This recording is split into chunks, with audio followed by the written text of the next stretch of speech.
जय हिंद, नमस्कार। आप सभी का एक बार फिर स्वागत है। डिसेबिलिटी पेंशन के ऊपर रक्षा मंत्रालय हर एक आर्म्ड फोर्सेस ट्रिब्यूनल को हाई कोर्ट में चैलेंज कर रहे हैं और entitlement rule and guide to medical officer 2023 आने के बाद किसी भी जेसीओ, जवान और अधिकारी को डिसेबिलिटी परसेंटेज 5 या 10% से ऊपर नहीं दिया जा रहा है। इसका मतलब कम से कम 20% डिसेबिलिटी परसेंटेज नहीं होगा तो डिसेबिलिटी पेंशन भी नहीं मिलेगी। और एएफटी के हर एक फैसले को रक्षा मंत्रालय द्वारा कंसर्न्ड हाई कोर्ट में चैलेंज किया जा रहा है। इसी को लेकर Punjab and Haryana high court में एक पीआईएल दायर हो चुकी है।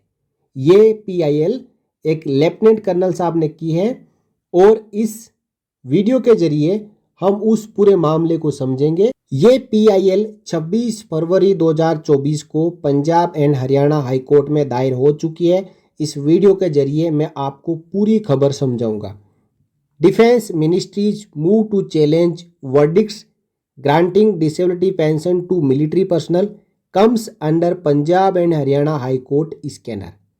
यानी जितने भी मिलिट्री पर्सनल्स हैं उनको डिसेबिलिटी पेंशन दिए जाने के फैसलों के खिलाफ डिफेंस मिनिस्ट्री द्वारा हर एक फैसले को जो चैलेंज किया जा रहा है उसके खिलाफ Punjab and Haryana high court में पीआईएल डाल दी गई है और ये अब पूरा मामला Punjab and Haryana high court के जांच के दायरे में आ चुका है। हाल ही में इसी साल Punjab and Haryana high court ने रक्षा मंत्रालय को कहा था कि क्यों ना आपके खिलाफ कंटेम्प्ट ऑफ कोर्ट की कार्रवाई की जाए और 10 लाख रुपए का जुर्माना लगाया जाए, क्योंकि जो फैसले आर्म्ड फोर्सेस ट्रिब्यूनल ने दे दिए हैं उन फैसलों को आप हाई कोर्ट्स में चैलेंज कर रहे हैं। उसके बाद ये ताज़ा खबर आई है जहां पे एक लेफ्टिनेंट कर्नल साहब ने Punjab and Haryana high court में रक्षा मंत्रालय के खिलाफ पीआईएल दायर की है। The ministry of defence recent move to challenge almost all verdicts of the armed forces tribunal granting disability benefits to military personnel has come under the scanner of the Punjab and Haryana High Court. Taking up a public interest litigation (PIL) filed by the ex-services grievance cell in Mohali, a division bench comprising acting Chief Justice G.S. Sandhawalia and Justice Lapita Banerjee has, in its order of February 26, sought a response from the central government on the issue. यानी ex services grievance cell Mohali में उन्होंने division bench में एक याचिका लगाई है, PIL लगाई है कि रक्षा मंत्रालय जेसीओ जवानों और अधिकारियों के हर एक उस डिसेबिलिटी पेंशन के मामले को जो एएफटी ने पास किया है उसके खिलाफ याचिका डालती है और इसी को लेकर ये पीआईएल 26 फरवरी 2024 को दायर कर दी गई है। The PIL has contended that the new policy of the ministry, based on the advice of the Army's Judge Advocate General, will flood the court with en masse unethical, damaging and unnecessary litigation against disabled soldiers and old pensioners। यानी यहाँ पे इस PIL में कहा गया है कि AFT JCO जवानों और अधिकारियों के मामले सुनने के लिए, और एएफटी जब एक बार जजमेंट दे देती है तो उसको रक्षा मंत्रालय मानता नहीं है। तो एएफटी में लाखों और हजारों केस दायर होते हैं। उन हर एक केस के खिलाफ यदि रक्षा मंत्रालय Punjab and Haryana high court के साथ साथ देश भर के सभी हाई कोर्ट में अगेंस्ट जाके अपील दायर करेगा, रिव्यू पिटीशन दायर करेगा, तो यहाँ पे केसेस की बाढ़ आ जाएगी। बहुत सारे केस होंगे हाई कोर्ट्स में जिनको हाई कोर्ट्स के जजों को सुनना पड़ेगा। और ये केवल नया रूल आने के बाद नहीं, जो पुराने पेंशनर्स हैं जिनके पक्ष में फैसले आ चुके हैं उनको भी रक्षा मंत्रालय डिसेबिलिटी पेंशन नहीं दे रहा है और रिव्यू पिटीशन हाई कोर्ट्स में डाल रहा है। This is in total contravention of the directions of the prime minister and of high level committee of the law and defence ministries to end such litigation besides burdening the exchequer and disabled soldiers, the PIL added। 2018 से पहले central government ने कहा था कि अब के बाद हम किसी भी जवान की जो एफटी का जजमेंट है उसके खिलाफ जाके हम हाई कोर्ट में पीआईएल दायर नहीं करेंगे या रिव्यू पिटीशन दायर नहीं करेंगे। जो एफटी ने फैसला दे दिया हम उसको लागू करेंगे। लेकिन अपने कहे शब्दों के विपरीत जाते हुए, जो कि प्रधानमंत्री जी ने भी कहे थे, अब जितने भी फैसले एफटी के आ रहे हैं उन सब के खिलाफ डिफेंस मिनिस्ट्री द्वारा रिव्यू पिटीशन डाली जा रही है। The PIL also pointed out that pursuant to the PM's intervention, the Defense Ministry has already withdrawn appeals from the Supreme Court in 2019, but is now flooding the courts again and exactly similar cases. 2019 से पहले रक्षा मंत्रालय हर एक फैसले के खिलाफ review petition डाल रहा था, जो कि प्रधानमंत्री के हस्तक्षेप के बाद 2019 में सुप्रीम कोर्ट से इस प्रकार की सभी याचिकाओं को रक्षा मंत्रालय ने वापस ले लिया। लेकिन अब वही मामला आ चुका है कि दोबारा से रक्षा मंत्रालय एफटी के जजमेंट्स के अगेंस्ट जाके और रिव्यू पिटीशन हाई कोर्ट्स में डाल रहा है। It has also been averred that the government had earlier decided to challenge only those verdicts which involve disabilities due to negligence, intoxication and substance abuse, and that stress and strain of military service affects the health and longevity of soldiers।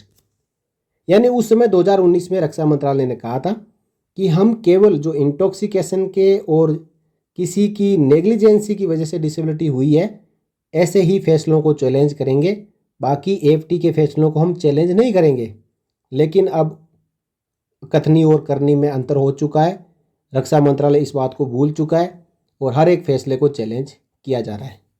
The apex court has already ruled that the benefit of doubt is to be given to soldiers disabilities irrespective of the manner of exit from service और whether the disabilities have occurred in peace और field areas, the PIL stated.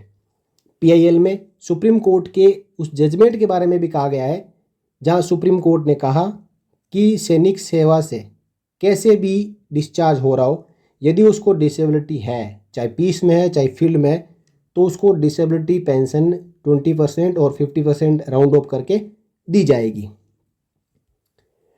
आगे का है close to 1,000 appeals filed by the Defense Ministry against disabled soldiers dismissed by the Supreme Court in 2014, following which the then Defense Minister had constituted a high-level committee of experts that had come down heavily on the Army and the Ministry for indulging in ego-fueled litigation। यानी 2014 में supreme court ने कई ऐसी litigations थी जिनको dismiss कर दिया था और सुप्रीम कोर्ट ने स्टैंडर्ड ऑर्डर पास कर दिया कि पीस में कैटेगरी हो चाहे फील्ड में हो, यदि सेना में भर्ती होने के बाद लो मेडिकल कैटेगरी कोई सोल्जर हुआ है तो उसको डिसेबिलिटी पेंशन दी जाएगी। तो यहाँ पे रक्षा मंत्रालय के ईगो के कारण यहाँ फिर से वापस शुरुआत हो चुकी है कि जवानों को डिसेबिलिटी पेंशन ना दी जाए।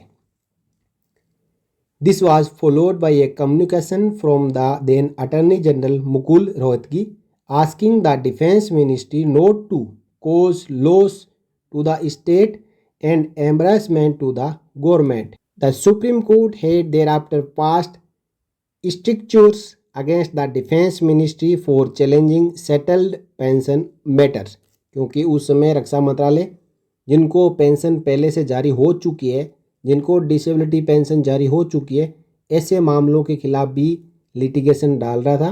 तो उस समय सुप्रीम कोर्ट ने क्लियर आदेश पास कर दिया था कि आप ऐसा नहीं कर सकते। In 2023 a series of coercive orders were passed by the FT against defence ministry officials for not complying with judgments for years together, which led to issuance of the policy for challenging all orders passed in favor of disabled veterans।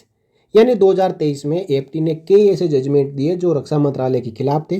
जब रक्षा मंत्रालय उनको उन आदेश को मानने से मना कर रहा था तो कंटेम्प्ट ऑफ कोर्ट की कार्रवाइयाँ भी की गई।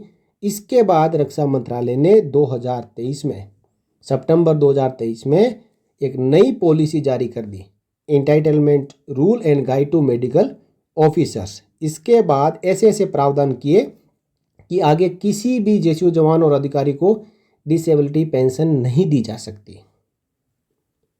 तो इस प्रकार इस पीआईएल में काफ़ी शानदार जो बातें हैं वो शामिल करी गई है और एक पीआईएल 26 फरवरी 2024 को Punjab and Haryana high court में दायर कर दी गई है, जिसके ऊपर रक्षा मंत्रालय से Punjab and Haryana high court ने जवाब मांगा है कि आप ऐसा क्यों कर रहे हैं। जो भी स्थिति है उसको आप Punjab and Haryana high court में स्पष्ट करें। तो अब अगली सुनवाई के दौरान रक्षा मंत्रालय द्वारा ये बताया जाएगा कि जो उसने 2018-19 में कहा था उस बात पर वो क्यों बदल गए। अब क्यों हर एक जेसीओ जवान और अधिकारी के पीछे पड़े हैं कि उनको डिसेबिलिटी पेंशन ना मिले। इस मामले में अगली सुनवाई 29 जुलाई 2024 को होगी और इस दिन रक्षा मंत्रालय को अपना जवाब पेश करना होगा। इस पीआईएल को दायर करने वाले अधिकारी का नाम है लेफ्टिनेंट कर्नल साधु सिंह सोही, जो कि प्रेसिडेंट है एक्स सर्विसमैन ग्रीवेंस सेल के। मोहाली में रजिस्टर्ड ये संस्था है।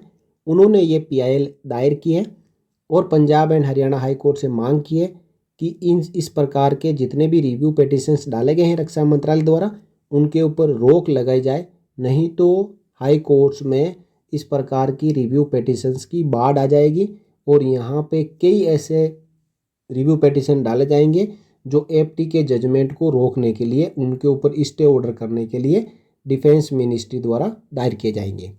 तो काफ़ी अच्छी पहल है। इस पहल का हम स्वागत करते हैं। सभी जेसीओ जवान और अधिकारी, यदि इसके ऊपर Punjab and Haryana high court उनके पक्ष में फैसला देता है कि आगे फ्यूचर में रक्षा मंत्रालय एफटी के जजमेंट के अगेंस्ट रिव्यू पिटिशन नहीं डाल सकते, तो उस फैसले का सभी जेसीओ जवान और अधिकारी स्वागत करेंगे। और एक बार फिर हम यहाँ पे लेफ्टिनेंट कर्नल साहब को धन्यवाद करते हुए इस वीडियो में विदा लेते हैं। आपका काम है इस वीडियो को सभी की जानकारी के लिए ज़्यादा से ज़्यादा शेयर करना, क्योंकि हम इतना ही योगदान इसमें कर सकते हैं। बाकी जो हमारी तरफ से लड़ाई है वो लेफ्टिनेंट कर्नल साहब और उनकी यूनियन है वो लड़ेगी और पीआईएल रजिस्टर हो चुकी है। रक्षा मंत्रालय को नोटिस जा चुका है। 29 जुलाई 2024 को जो भी अपडेट आएगी वो आप सबको शेयर की जाएगी। इस वीडियो में इतना ही, फिर मिलेंगे नेक्स्ट वीडियो में, तब तक के लिए जय Hind. For more updates, subscribe to our channel and enjoy watching the videos.